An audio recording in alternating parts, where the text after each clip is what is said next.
Happy New Year! Happy New Year! So, for today's video, we wanted to talk about 5 key lessons that we each learned in the year 2025 and welcome in the new year 2026. So, with that, I'll jump right in.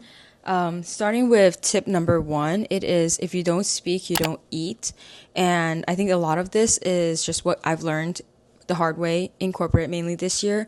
If you don't voice your opinion about certain promotions or certain timing of promotions, a lot of times people don't really know what you want, and maybe you miss a promotion deadline or they don't know that you want to go for something. So I think it's so important that you voice and you're kind of your own champion, your own advocate. So you're scheduling meetings with the right people and letting them know that you deserve this promotion for X, Y, and Z reason. If you never speak up about it, nobody knows how to take care of you. You know yourself best. You know what you deserve. So just go for it. Exactly. And just building off of the corporate theme, another thing would be is you don't need to know everything to be valuable. I think there is a wealth of knowledge that goes around in the workplace sometimes, and it could be a little intimidating to navigate that, especially if you're in a more junior position or you're stepping into a new team or company for the first time. I find that more often than not, it's more about how you can navigate a situation that's more important, especially if you don't have the answers. So be it reaching out to somebody else in a different department or being able to build those cross-functional relationships, more often than not, that can carry just as much weight as knowing the solution. That's super helpful. And then my tip number 2 is just do more action, less waiting. So I feel like a lot of times for me, I'm always waiting for the right moment to do something. It could be something as small as waiting for the right moment to wear a certain dress that I really, really like. For instance, random example, I have my dream Aritzia black satin dress that I wanted for the longest time, got it while it was on sale, and was like waiting for the right moment to wear it. I thought it was too fancy for like a nice dinner. The moment just never came around. I feel like just wear it. Like if you really like something, just wear it, just do it. Same with YouTube. A lot of the times I'm always waiting for the right moment to film, the right moment to edit. A lot of times just go for it, have fun. I think that's what's most important in life. Don't take things too seriously. If you want to achieve something, go for it. Even if you make mistakes, you'll learn along the way. So, yeah. I agree. It's now's the Now or moment. never. Seize the moment, as they say. Yeah. I think another thing is just around like decision making. Sometimes I think it looks like there's not a lot going on in your personal life, be it because you're studying for, say, a certification or you're working on a big project that's taking up a lot of your time.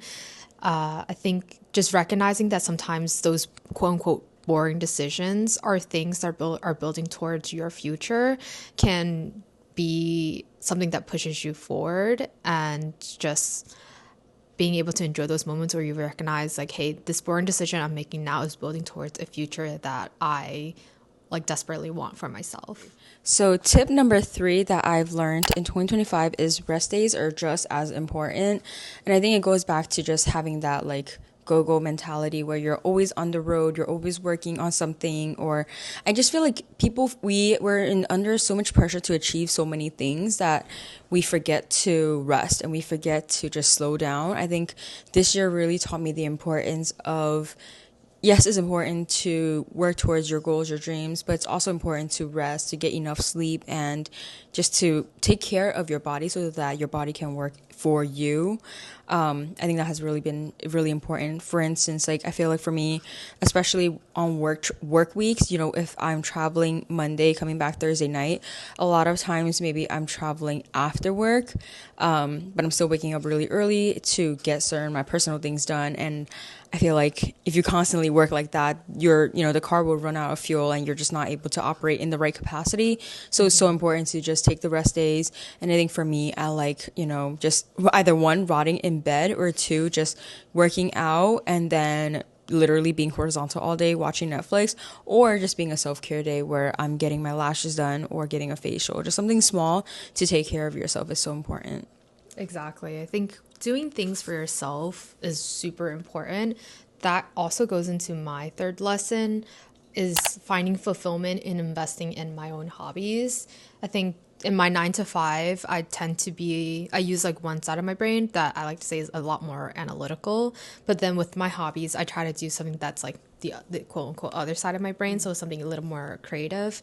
So I've been picking up painting again. And I find that like the fulfillment that I get from finishing a painting and just seeing how it turns out gives me so much serotonin. And it's been something that I really found that I enjoyed in 2025 and I'm looking to carry into 2026. Love that.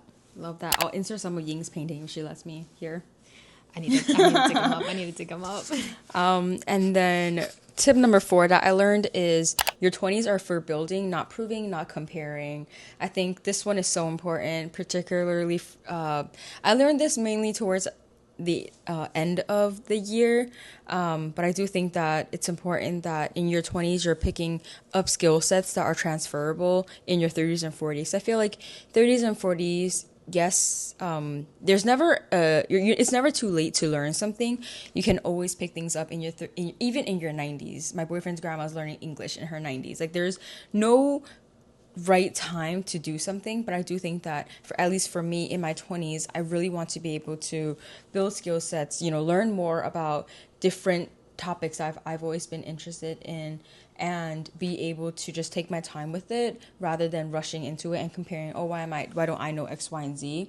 And also, I think this one really came up because a lot of my friends in college are way older than me, and say for instance, it was a lot of my freshman year, a lot of my friends were already in their junior and senior years. So their lifestyles were already really different and they're already thinking about their careers. So I think we were always in different phases in life. Same with now. So even though we've all been working in the workforce for quite some time now, they are much older in their 30s or late 20s, early 30s, and they're thinking about family, they're thinking about marriage, they're thinking about maybe buying a new house. So I think there's so much that they're doing, but it's, don't never compare yourself to others. Everyone's in their own life journey. Instead, just use your 20s to better yourself, learn new skill sets, learn new workouts that you've always wanted to strengthen, be better at, or just do something. Like, Just enjoy your 20s. It's never too late. Even if you make a mistake, it's just your 20s. It doesn't matter. Yeah. They do say that comparison is the thief of joy. My fourth lesson along the same veins would just be finding happiness in less than perfect solutions. I can be very much of a perfectionist, so when things do not plan out like A to Z, I can be a little discontent. But I think in the latter half of 2025, what I learned a lot was that solutions are more often than not linear. They're not usually not linear.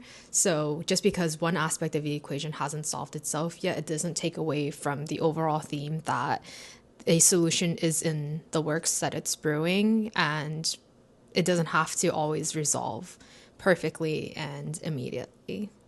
Love that. Love that. As my sister says. And then tip number 5 for me, or lesson number 5 for me, is routine beats motivation. And this one mainly is around working out. I think for me, previously, before I started my corporate job, I had a very consistent work schedule. I had a very consistent working out schedule, or just like a exercise routine. And then ever since I started working, just with travels, it's just way harder to have a certain routine in place. And so I've always relied on motivation. I'm like, well, if I really push myself and, if I want to achieve a certain physique, then I'll be motivated to go gym more. If I have a goal in mind, but I feel like that never really works out. You always create more excuses for yourself. And I think for me, just having a healthy routine or system in place works way better. So whether that's just, knowing that no matter what, I'm going to get up to do the damn thing, like that just helps me way more. And just having that no excuse mindset just is way, way, way more helpful for me, at least personally. Yeah, I agree.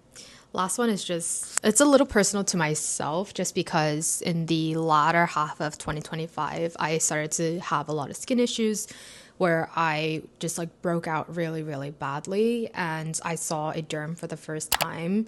And this is not really a life lesson, but just more so a lesson that I learned just about like navigating health issues is that sometimes it's better to step away from Google, WebMD, TikTok, Reels to see what people are doing.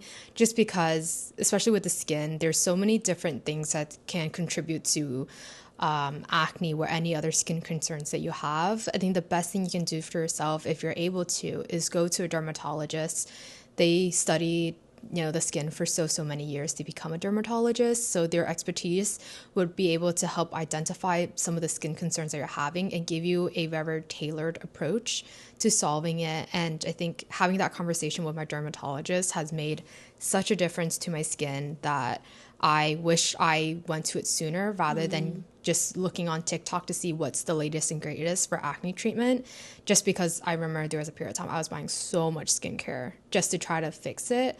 But I think going to the dermatologist, getting that skincare that they recommended made the biggest impact. And sometimes it's more about like having the right approach, less is more, and also knowing that like you don't have to buy everything that's trending within the skincare industry to have an impact on your skin, just because everyone's skin is so different.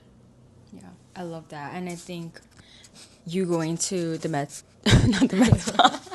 I did go to a med spa. I do go to a med spa. So yeah, dermatologist and med spa. Yeah.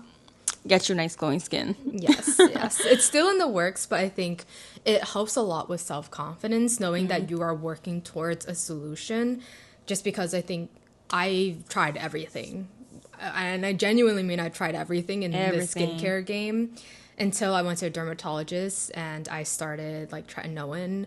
And Regeron. I've done super painful stuff for my skin, but a lot of it is just at the end of the day, it's like working towards what I find to make me happier is just like having better skin. And every one of those sessions make me feel like I'm working towards that. Yeah, and I do feel like it's a huge improvement. So whatever you're doing is definitely working. So thanks. But anyways, I know that last one was really personal, but I know that acne can really impact someone's self-esteem.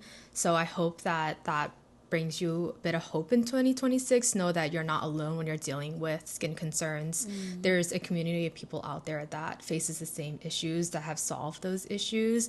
And I'm sure your solution is on the horizon of 2026 as well. I love that. That's so sweet. Yeah, so that wraps up our key lessons that we learned in 2025. We hope that the year of 2026 brings you health, it brings you peace, it brings you little moments of joy, hopefully more time to rest and do more of things that spark joy for you. Any last words? Not at all. You nailed it on the head. Happy New Year. Happy New Year. Bye. Bye.